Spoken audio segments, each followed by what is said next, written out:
تصور کنید کسی به شما بگه که تمام آن چیزی که فکر میکنید به شکل خودآگاهانه انتخاب کردید شاید اصلا انتخاب شما نباشه.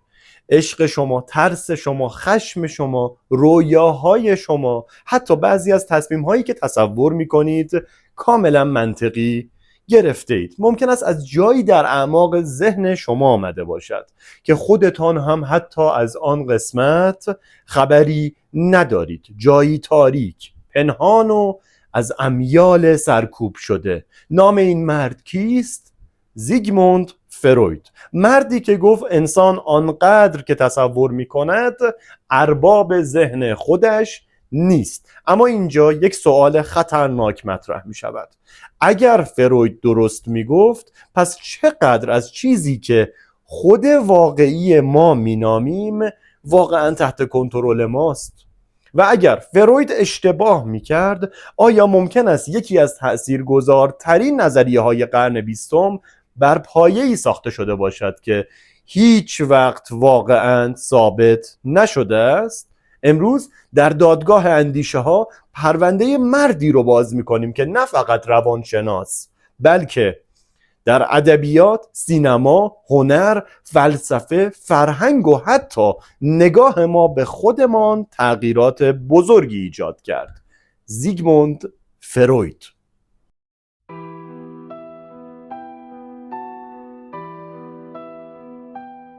فروید در سال 1856 در امپراتوری اتریش به دنیا آمد. پزشک بود، اما بعدها مسیرش را به سمتی برد که جهان پزشکی آن زمان تقریبا آمادگی پذیرشش رو نداشت. او میخواست بفهمد چرا انسان گاهی کاری میکند که خودش هم نمیفهمد چرا یک نفر چیزی را میگوید و بعد پشیمان میشود، چرا خاطراتی داریم که نمیتوانیم به آنها دسترسی پیدا کنیم، چرا بعضی ترس ها منطقی به نظر نمیرسند و چرا انسان گاهی علیه خواسته آگاهانه خودش رفتار میکند. فروید برای پاسخ به این پرسش ها به سراغ چیزی رفت که بعدها تبدیل به مهمترین مفهوم نظریه او شد. بحث چی؟ ناخودآگاه. ذهن انسان از نگاه فروید. فروید ذهن انسان را چیزی بسیار پیچیده تر از آگاهی روزمره می دانست. در مدل مشهور او روان انسان شامل 3 بخش بود. بخش اول نهاد، بخش دوم من یا همون ایگو و بخش فرامن یا سوپر ایگو. نهاد میخواهد همین حالا، لذت میخواهد، خشم دارد، میل دارد و منتظر قوانین اجتماعی نمیماند. بعد فرامن وارد میشود، همان بخش درونی که میگوید این کار درست نیست، این کار را نباید انجام بدهی، مردم درباره‌ات چه فکری میکنند؟ و بین این دو بخشی وجود داره به نام من یا همون ایگو. باید بین خواسته های درونی، محدودیت های واقعی و قوانین اخلاقی تعادل برقرار کنی و اینجا یک جنگ بزرگ شروع می شود. از نگاه فروید بخش زیادی از زندگی روانی انسان نوعی مذاکره دائمی است. من چیزی میخواهم، جامعه میگوید نباید بخواهی، اخلاق میگوید نباید انجامش دهی، واقعیت میگوید نمیتوانی و ذهن انسان باید راهی برای کنار آمدن با این تضاد پیدا کند. گاهی این تضاد حل نمی شود و نتیجه می تواند چیزی باشد که فروید آن را به شکل‌های مختلف با اضطراب، تعارض روانی و نشانه‌های روان رنجورانه مرتبط می کرد. سرکوب یکی از جنجالی ترین ایده های فروید. فرض کنیم کودکی تجربه بسیار دردناک داشته باشد. ذهن او ممکن است نتواند به راحتی با آن روبرو شود، مواجه شود. فروید معتقد بود بخشی از محتوای روانی میتواند از آگاهی کنار زده شود، اما مسئله این است چیزی که از آگاهی خارج شده لزوماً ناپدید نشده است. ممکن است به شکل دیگری برگردد، در خواب، در اضطراب، در رفتار، در اشتباهات گفتاری یا در چیزی که خودمان حتی دلیلش را نمیدانیم. لغزش فرویدی یکی از مشهورترین چیزهایی که امروز از فروید باقی مانده همان لغزش فرویدی است. مثلا میخواهید نام یک نفر را بگویید، اما ناگهان نام شخص دیگری را به زبان میآورید. فروید میپرسد آیا این فقط اشتباه تصادفی بود یا ممکن است چیزی در ذهن شما وجود داشته باشد که از آن آگاه نیستید؟ البته اینجا باید یک نکته بسیار مهم را بگوییم، اینکه هر اشتباه گفتاری حتما یک میل پنهان را افشا می کند نتیجه نیست که علم امروز بتواند به شکل ساده از آن دفاع کند. اما ایده کلی فروید یعنی اینکه همه رفتارهای ما الزاماً کاملا شفاف و آگاهانه نیستند، تأثیر عظیمی بر فرهنگ مدرن گذاشت. اینجا دادگاه وارد بخش خواب میخواد بشه.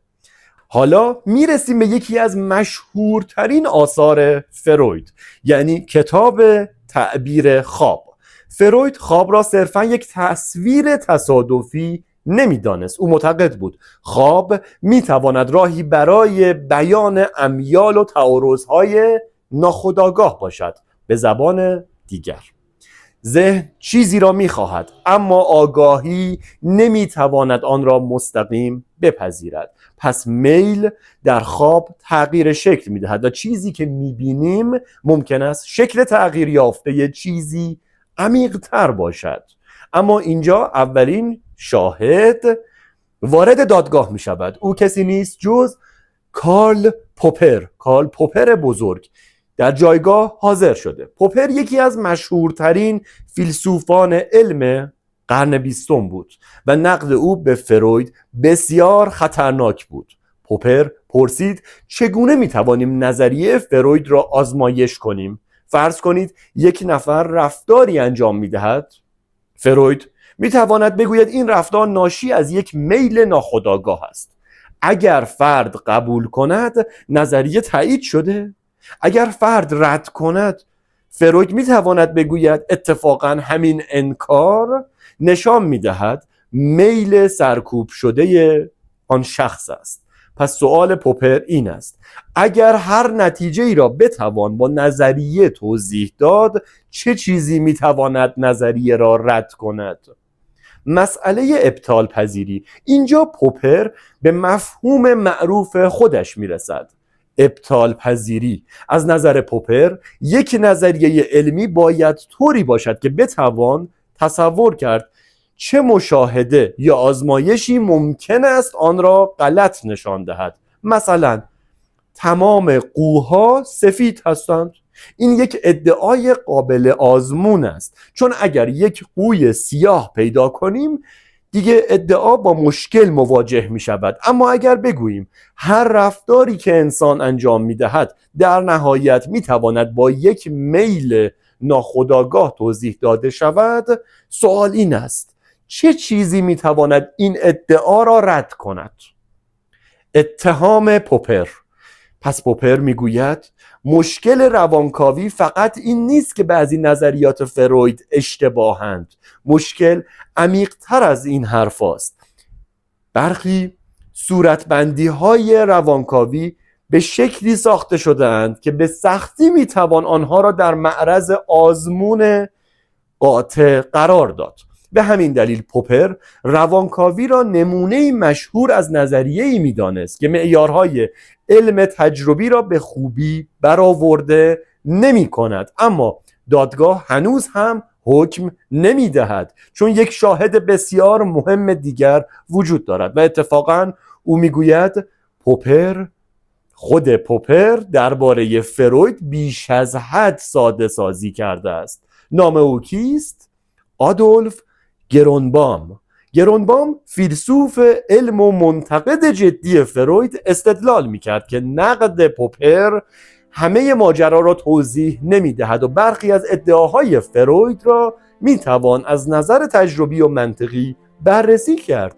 پس پرونده از همینجا پیچیده تر می شود. فروید و مسئله میل جنسی. حالا باید وارد جنجالی ترین قسمت نظریه فروید شویم. سکس. فروید معتقد بود انگیزه های جنسی نقشی بسیار مهم در روان انسان دارند، اما این موضوع در زمان خودش بسیار جنجالی بود. فروید حتی در کودکی نیز درباره شکلگیری امیال و مراحل رشد روانی جنسی صحبت کرده. ایده‌ای که بعدها به نام مراحل رشد روانی جنسی شناخته شد. فروید از مراحل مختلف رشد صحبت می‌کرد و معتقد بود تجربه‌های اولیه زندگی می‌توانند بر شخصیت آینده فرد تأثیر بسزایی بگذارند. چرا این نظریه اینقدر جنجالی شد؟ چون فروید چیزی را وارد مرکز تحلیل روان کرد که بسیاری از فرهنگ‌های زمان او ترجیح می‌دادند درباره‌اش سکوت کنند. میل جنسی. او میگفت انسان موجودی کاملا عقلانی نیست، تعارض‌هایی دارد و بخشی از این امیالی که دارد ممکن است حتی برای خودش هم ناخوشایند باشند. اما منتقدان فروید چه میگویند؟ منتقدان میپرسند آیا فروید بیش از حد همه چیز را به مسائل جنسی مرتبط نکرد؟ آیا هر اضطراب، هر خواب، هر رفتار و هر مشکل روانی را باید از طریق میل جنسی توضیح داد؟ اینجاست که منتقدانی مانند هانس آیزنک وارد می شود. آیزنک روانشناس برجسته از منتقدان جدی روانکاوی بود و در آثارش تلاش کرد نظریه های فرویدی را با معیارهای تجربی به چالش بکشد. اما یک دفاع مهم: نباید تصور کنیم فروید تمام روان انسان را فقط با سکس توضیح میداد. در نظریه متأخر فروید مفاهیمی مانند غریزه زندگی و غریزه مرگ نیز مطرح می شدند. در تمدن و ملالت‌های آن، فروید تعارض میان امیال انسان و الزامات تمدن را بررسی کرد و درباره نقش پررنگ پرخاشگری در زندگی انسانی بحث کرد. یعنی فروید در سالهای پایانی زندگی تصویری بسیار تاریک‌تر از انسان ارائه کرد. انسان و تمدن. فروید میپرسد چرا تمدن داریم؟ چرا انسانها قوانین میسازند؟ چرا قتل ممنوع است؟ چرا میل جنسی محدود است؟ چرا جامعه از ما میخواهد خواسته های شخصی خودمان را کنترل کنیم؟ پاسخ فروید ساده نیست. از نظر او تمدن برای اینکه بتواند شکل بگیرد باید بخشی از امیال فردی انسان را محدود کند و همین محدودیت باعث ناراحتی و نارضایتی می شود. جمله‌ای که تمام فلسفه اجتماعی فروید را خلاصه می کند. در تمدن و ملالت‌های آن، فروید اساساً تصویری بسیار بدبینانه از رابطه انسان و تمدن ارائه می دهد. تمدن به ما امنیت می دهد، اما آزادی بخشی از امیالمان را میگیرد. جامعه ما را از خشونت محافظت میکند، اما خودش نیز ما را محدود میکند و انسان بین این دو گرفتار میشود. این اثر یکی از مهمترین نوشته های فرهنگی فروید محسوب میشود، کتاب تمدن و ملالت‌های آن. و حالا یکی از جنجالی ترین پرونده فروید بخش دینه.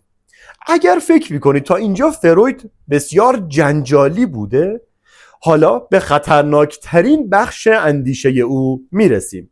یعنی چی؟ یعنی خدا. فروید درباره دین نیز نظریه‌ای روانشناختی ارائه کرد. در کتاب آینده یک پندار او دین را از منظر روانشناختی بررسی کرد. از نگاه او انسان در برابر نیروهای عظیم طبیعت، مرگ، رنج و ناامنی احساس درماندگی می کند و در این وضعیت تصویر یک پدر قدرتمند و حمایت کننده میتواند برای روان انسان بسیار جذاب باشد.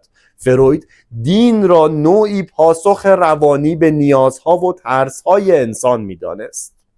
من پرانتز خدمت شما عزیزان عرض کنم که اگر دوست دارید بیشتر با نظریات فروید، با نگاه فروید نسبت به دین، نسبت به خدا بیشتر و بیشتر آشنا بشید، حتما توصیه میکنم کانال خوانش فلسفه‌مون رو دنبال کنید. اونجا ما فقط نظریات رو میخونیم، روی کردی که هر فیلسوف، هر متفکر، هر اندیشمند در تاریخ داشته رو به شکل خلاصه میخونیم و بیشتر با اونها آشنا میشیم. اینجا با صرف محاکمه اندیشه هاست، دادگاه اندیشه هاست و مختصری داریم اشاره فقط میکنیم به نگاه و نظریات فروید.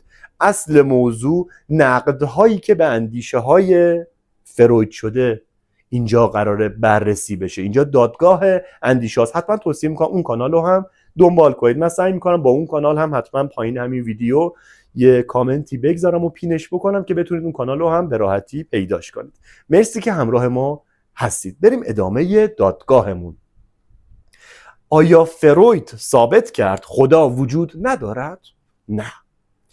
و این نکته برای یک پرونده منصفانه بسیار مهم است. فروید تلاش کرد توضیح دهد چرا انسانها ممکن است به خدا باور داشته باشند، اما توضیح روانشناختی درباره منشأ یک باور به خودی خود ثابت نمی کند که آن باور کاذب است.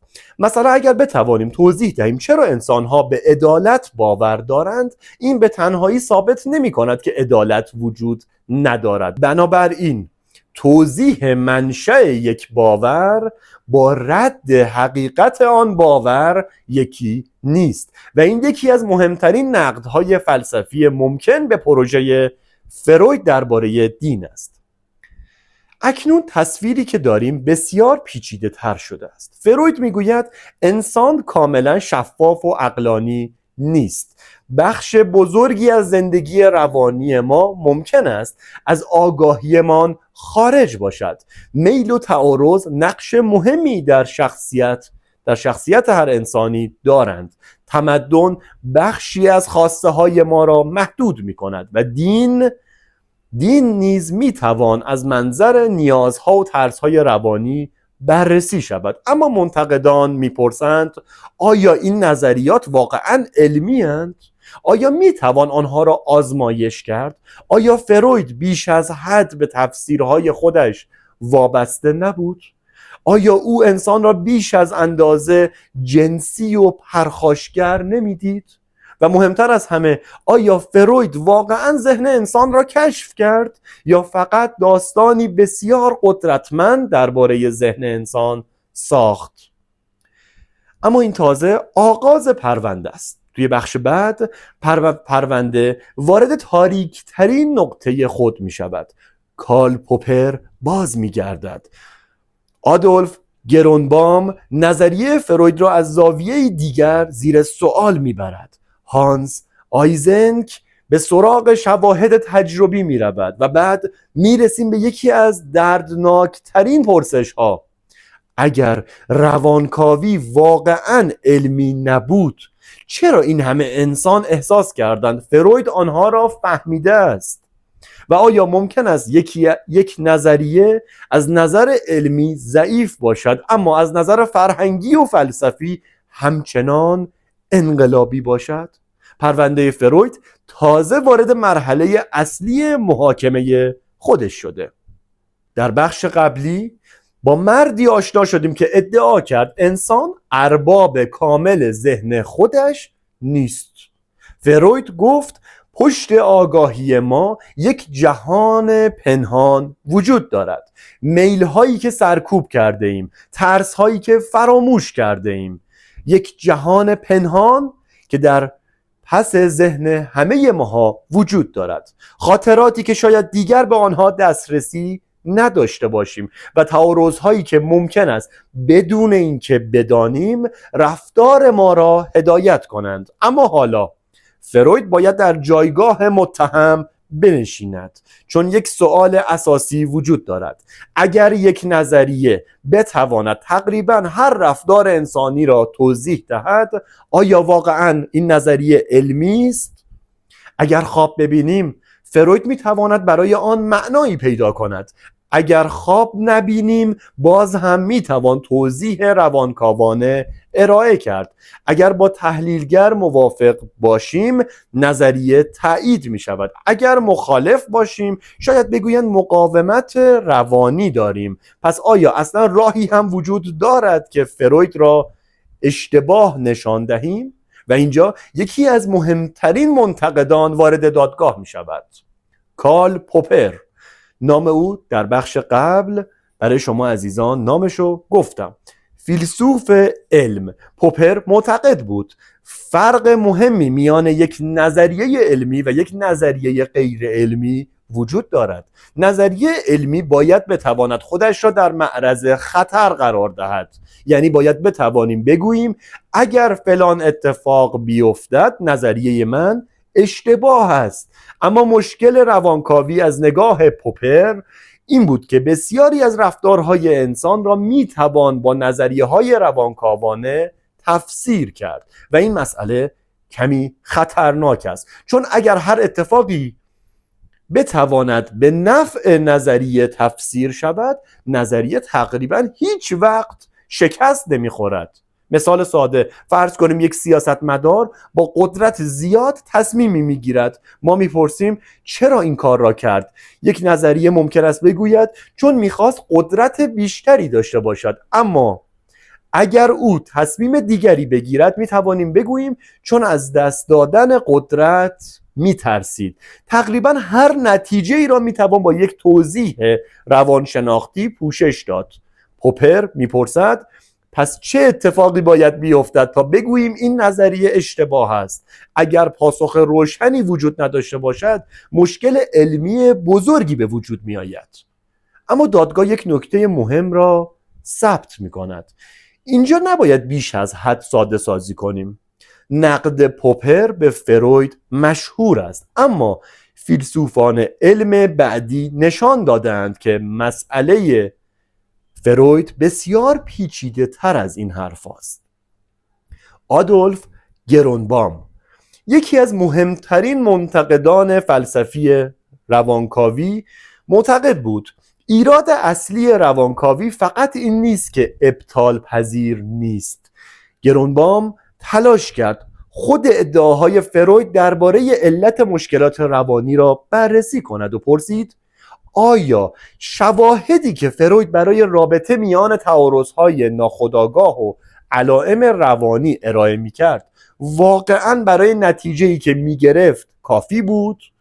از نگاه گرونبام مشکل روانکاوی را باید عمیق‌تر از مسئله ساده علمی یا غیر علمی بودن بررسی کرد. یعنی حتی اگر نظریه قابل آزمون باشد، باز هم باید ببینیم آیا شواهد واقعا آن را تایید می کنند؟ و این حمله گرونبام از بعضی جهات حتی خطرناک تر است. هانس آیزنک، حالا شاهد بعدی وارد دادگاه می شود، در جایگاه حاضر می شود. روانشناسی که نسبت به بسیاری از ادعاهای روانکاوی بسیار بدبین بود. آیزنک معتقد بود بخش‌هایی از روانشناسی باید با روش‌های تجربی و قابل اندازه‌گیری بررسی شوند و اینجا یک تضاد بسیار بزرگ ایجاد می شود. فروید بیشتر از تفسیر، گفتگو، تاریخچه زندگی، خواب و تحلیل نشانه ها استفاده می کرد. اما روانشناسی تجربی می پرسید کجای کار آزمایش کنترل شده است؟ کجاست اندازه گیری؟ کجاست مقایسه؟ کجاست تکرار پذیری؟ مشکل بزرگ روانکاوی. فرض کنید فروید با بیماری صحبت می کند. بیمار مشکلی دارد. فروید به گذشته آن بیمار نگاه می کند. بعد ارتباطی میان تجربه کودکی، تعارض ناخودآگاه و مشکل فعلی پیدا می کند. اما یک سوال مهم باقی می ماند. آیا واقعا آن تعارض باعث مشکل شده بود یا فروید بعد از دیدن مشکل داستانی ساخته که با آن سازگار باشد؟ این دو کاملا متفاوتند. توضیح دادن یک اتفاق با اثبات علت آن اتفاق یکی نیست. اما حالا سوال مهمتر: اگر نظریات فروید اینقدر مشکل داشتند، چرا هنوز درباره او صحبت می‌کنیم؟ چرا نام فروید وارد فرهنگ عمومی شده است؟ چرا فیلم‌ها، رمان‌ها، هنر و حتی زبان روزمره ما پر از مفاهیم فرویدی است؟ چرا امروز هم وقتی کسی میگوید این احتمالاً از ناخودآگاهش میآید، تقریباً همه میفهمند منظور چیست؟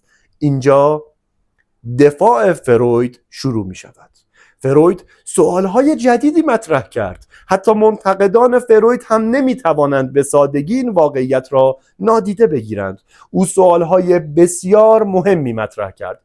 آیا انسان همیشه از انگیزه های خودش خبر دارد؟ آیا گذشته و کودکی می تواند روی شخصیت بزرگسالی اثر بگذارد؟ آیا انسان ممکن است چیزی را بخواهد و همزمان از خواستن آن بیخبر باشد؟ آیا ذهن ما همیشه یک پارچه و منطقی است؟ این پرسش ها به فروید محدود نیستند، اما فروید آنها را وارد مرکز بحث روانشناختی و فرهنگی کرد. ناخودآگاه. آیا فروید واقعاً اشتباه میکرد؟ اینجا یک سوء تفاهم مهم وجود دارد. اگر بگوییم روانشناسی امروز تمام نظریات فروید را قبول ندارد، نباید نتیجه بگیریم پس ناخودآگاه وجود ندارد. این نتیجه غلط است. امروزه در روانشناسی و علوم شناختی فرایندهای ذهنی خارج از آگاهی ما کاملا جدی گرفته می شوند. اما این ناخودآگاه فرویدی با ناخودآگاه فرویدی دقیقاً یکسان نیست. یعنی ایده کلی وجود فرایندهای ناآگاهانه با تمام نظریه کلاسیک فروید یکی نیست و این تفاوت بسیار مهم است. دفاع دوم: کودکی مهم است. فروید بر تجربه های کودکی تأکید زیادی داشت. او معتقد بود شخصیت انسان در سالهای اولیه زندگی شکل میگیرد و زندگی و تجربه های آن دوره می توانند، زندگی که در اون دوره کودک داره، آثار بلند مدتی در انسان داشته باشند. اما این ایده امروز کاملا رد شده؟ نه. روانشناسی معاصر نیز به نقش رشد اولیه، دلبستگی، محیط خانوادگی و تجربه های دوران کودکی اهمیت بسزایی می دهد. اما مشکل اینجاست: این به معنای تایید تمام نظریه های فروید نیست. این فقط نشان می‌دهد که بعضی پرسش‌های فروید مسیرهایی را باز کردند که بعدها با روش‌های متفاوت دنبال شدند. دفاع سوم از فروید: فروید فقط روانشناس نبود. اگر فروید را فقط با معیار روانشناسی تجربی بسنجیم، بخش بزرگی از پروژه او را از دست می‌دهیم. فروید درباره تمدن، دین، هنر، اخلاق، جنگ، مرگ و حتی فرهنگ نیز می‌نوشت. کتاب‌هایی مثل آینده یک پندار و همینطور کتاب تمدن و ملالت‌های آن، بیشتر از اینکه فقط کتاب‌های پزشکی باشند، نوعی فلسفه درباره انسان و جامعه اند. فروید و دین. حالا به یکی از جنجالی ترین بخش‌های پرونده برمیگردیم. فروید درباره خدا چه میگفت؟ از نظر فروید انسان از طبیعت میترسد، از مرگ میترسد، از آینده مطمئن نیست و در برابر نیروهایی بسیار بزرگتر از خودش احساس ضعف میکند. در چنین شرایطی تصور یک قدرت پدرانه و همچنین محافظ میتواند برای ذهن انسان آرامش بخش باشد. فروید دین را از همین زاویه تحلیل میکرد.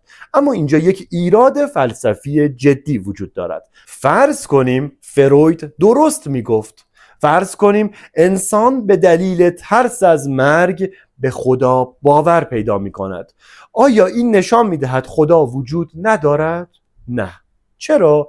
چون ممکن است یک باور هم منشأ روانشناختی داشته باشد و هم درست باشد. مثلا فرض کنید انسان به دلیل نیاز به عدالت باور پیدا کند، از این نمیتوان نتیجه گرفت پس عدالت وجود ندارد. این یک مغالطه ممکن است. از منشأ یک باور نمیتوان به تنهایی درباره صدق یا کذب آن باور حکم صادر کرد. بنابراین فروید در اینجا بیشتر یک توضیح روانشناختی برای دین ارائه می کند تا یک برهان فلسفی قطعی علیه وجود خدا.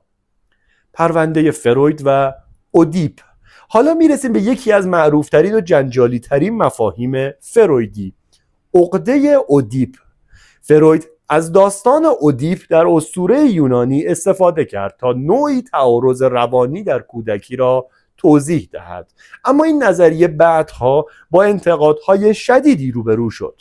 منتقدان پرسیدند آیا واقعاً میتوان چنین الگوی مشخصی را به همه کودکان تعمیم داد؟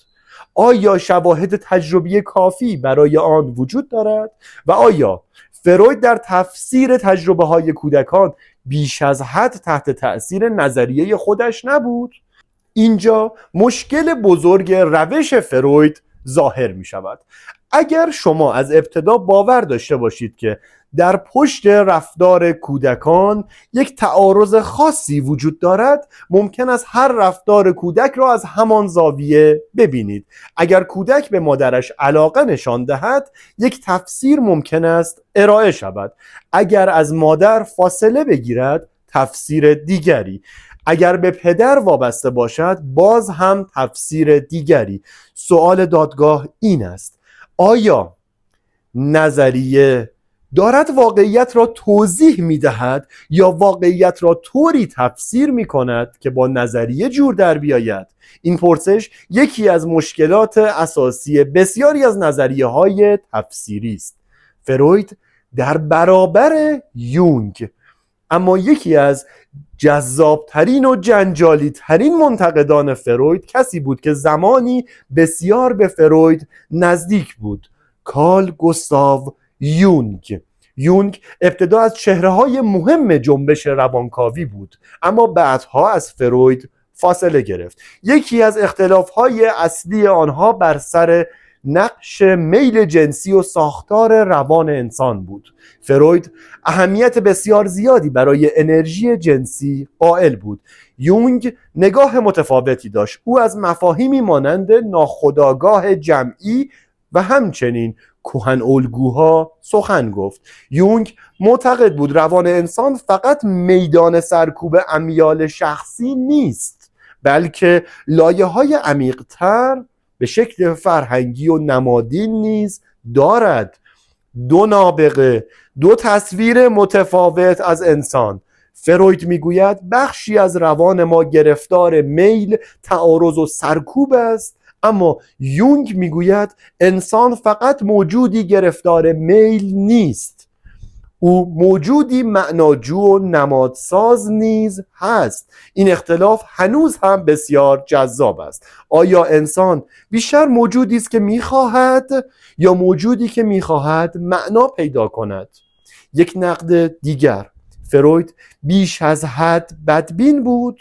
اینجا به یکی از بزرگترین انتقادهای فلسفی به فروید میرسیم. در تصویر فرویدی انسان پر از تعارض است، میل دارد، پرخاشگری دارد، از جامعه محدود می شود، از خودش هم همیشه خبر ندارد و حتی تمدن بخشی از رنج انسان است. اما با این تصویر بیش از حد، آیا واقعا این تصویر بیش از حد تاریک نیست؟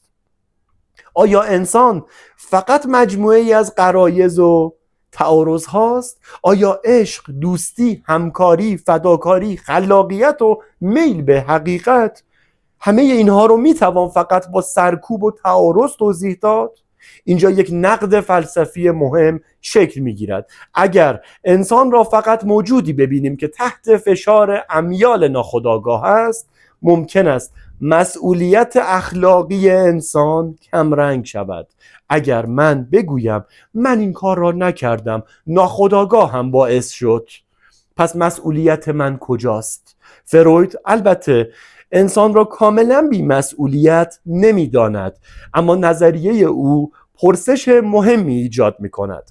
اگر ما خودمان را به طور کامل نمی شناسیم، تا چه حد مسئول اعمال خودمون هستیم؟ این پرسش از مرز روانشناسی عبور می کند و وارد فلسفه اخلاق می شود. حالا حکم دادگاه. ما تمام شواهد اصلی را شنیدیم. فروید متهم است به اینکه نظریه‌هایش را بیش از حد گسترده کرده. برخی ادعاهایش را با شواهد تجربی کافی پشتیبانی نمی شود کرد. انسان را بیش از حد جنسی و تعارض‌آمیز دیده است و در بعضی موارد تفسیرهای روانکاوانه‌ای ارائه کرده که آزمون تجربی دشواری دارند. اما در دفاع هم حرفهای مهمی دارد. فروید بحث ناخودآگاه را به مرکز توجه آورد. اهمیت تجربه های اولیه زندگی را برجسته کرد. درباره رابطه فرد و تمدن پرسش های عمیقی مطرح کرد. همچنین تصویری از انسان ارائه داد که فرهنگ قرن 20 را عمیقاً تحت تأثیر قرار داد. حکم نهایی دادگاه اندیشه ها. اتهام اول: فروید بنیانگذار علم قطعی درباره ذهن انسان بود. حکم رد شد. نمیتوان تمام نظریات فروید را با علم روانشناسی امروز یکی دانست. بخشایی از نظریه کلاسیک او از نظر علمی بسیار بحث برانگیز است. اتهام دوم: پس فروید یک فریبکار بود. حکم اثبات نشد. ضعف یا نادرستی یک نظریه به معنای فریبکاری صاحب آن نظریه نیست. فروید در فضای علمی زمان خودش در آن زمان کار میکرد و تلاش میکرد توضیحی منسجم برای پدیده‌هایی ارائه کند که آن زمان به خوبی فهمیده نشده بودند. اتهام سوم: فروید هیچ چیز مهمی درباره انسان کشف نکرد. حکم به کل رد شد. حتی اگر بسیاری از نظریات خاص فروید امروز پذیرفته نشده باشند، پرسش هایی که مطرح کرد همچنان زنده‌اند. اما شاید مهمترین حکم این باشد: فروید را نباید فقط با این سوال قضاوت کنیم که آیا تمام نظریاتش درست بودند یا نه، بلکه باید بپرسیم کدام سوالها را به شکل جدیدی وارد زندگی فکری انسان کرد. این دو سوال با هم فرق دارند. ممکن است یک متفکر در توضیح یک مسئله اشتباه کند، اما پرسشی را مطرح کند که قرنها بعد هنوز هم بسیار ارزشمند است. و شاید بزرگترین میراث فروید همین باشد که او به انسان گفت: خودت را آنقدر که فکر می‌کنی نمی‌شناسی. شاید بعضی تصمیم‌هایت ریشه هایی داشته باشند که از آنها بیخبری. شاید گذشته‌ات هنوز در تو زندگی می‌کند. شاید بخشی از شخصیتت را خودت نساخته باشی و شاید آن چیزی که من مینامی خیلی پیچیده تر از چیزی باشد که هر روز در آینه می‌بینی. اما منتقدان فروید هم یک هشدار مهم دادند: هر چیزی که عمیق به نظر میرسد لزوماً علمی نیست و هر توضیح جذابی لزوماً توضیح درستی نیست. پس شاید حکم نهایی درباره فروید این باشد: او نه پیامبر روان انسان بود، نه صرفاً یک فریبکار. او متفکری بزرگ بود که وارد یکی از تاریک‌ترین و پیچیده‌ترین قلمروهای انسان شد: ذهن خودش. و بعضی از درهایی که باز کرد هنوز هم آن درها بسته نشدند. پرونده فروید بسته شد، اما یک سوال برای شما باقی میماند: اگر فروید درست میگفت، اگر فروید درست میگفت و بخش بزرگی از رفتار ما از چیزهایی سرچشمه میگیرد که خودمان از آنها آگاه نیستیم، آیا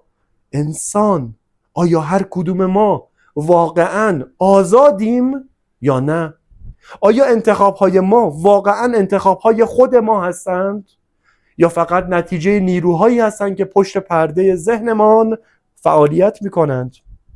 شاید پرونده بعدی دادگاه اندیشه ها باید دقیقاً از همین سوال آغاز شود: آیا انسان واقعاً آزاد است؟ نظر شما عزیزان چیه؟ شما عزیزان در جایگاه هیئت منصفه حکمتون چیه؟ نظرتون چیه؟ هر کدوم شما عزیزان چه قضاوتی دارید؟ به نظرتون فروید درست میگفت؟ به نظر شما منتقدان فروید درست میگفتند؟ شما رأیتون نسبت به دیدگاه و نظریات فروید چیه؟ یادمون نره که اینجا ما هیچ قضاوتی نمی کنیم. بنده در جایگاه قاضی بیشتر نظرات و نگاه و رویکردهای منتقدان اون اندیشه رو میخونم برای شما عزیزان و اگر قرار باشه رأیی هم صادر کنم با نظر شما عزیزان در جایگاه هیئت منصف است. شما عزیزانید که میتونید تصمیم بگیرید که چقدر فروید، اندیشه های فروید درست بود یا چقدر باید اصلا متهم بشه. حتما نظرتون رو برای ما بنویسید. مرسی که تا پایان این دادگاه همراه من بودید.